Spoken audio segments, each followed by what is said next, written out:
थांबा थांबा, पहिल्यापासून सांगते तुम्हाला. तर आजचा व्लॉग स्टार्ट झाला सकाळपासून. आज मला जायचं होतं कॉलेजला, सो मी लवकर उठून रेडी वगैरे झाली आणि निघाली मी कॉलेजला जायला.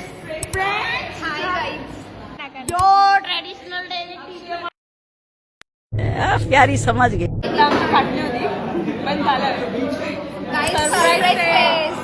कोण घेतं का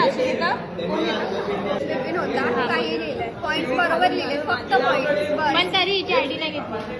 आम्ही आयडी नाही घेतली. भाई साहब ये किस लाइन में आ गए आप? Perfect example. अति काही संकटात नाही. साले का खोपड़ी तोड़ साले का. मी संकटात नाही गेली. बोलवत होती.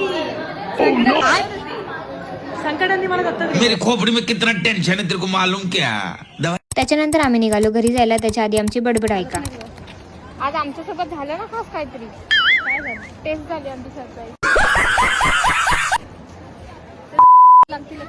आमचे लागतात हे फायनान्स घेतल्यापासून जिंदगी इतनी रुला रही है फिर भी हम हसेंगे. त्याच्यानंतर आम्ही ट्रेन वगैरे पकडली आणि निघालो घरी जायला. मग रस्त्यात वडापाव घेतला, खूप भारी होतं. त्याच्यानंतर मॅगी खाऊन डिरेक्ट गेली झोपून. मग संध्याकाळी उठून मी जेवण बनवलेलं आणि मग रात्री आम्ही गेलो राऊंड मारायला. आईस्क्रीम वगैरे घेतलं आणि मग ह्याच्यासोबत थोडी मस्ती केली क्युटी सोबत आणि मग आम्ही आलो घरी. असा होता माझा आजचा दिवस. भेटूया तर उद्याच्या ब्लॉगमध्ये. Bye bye.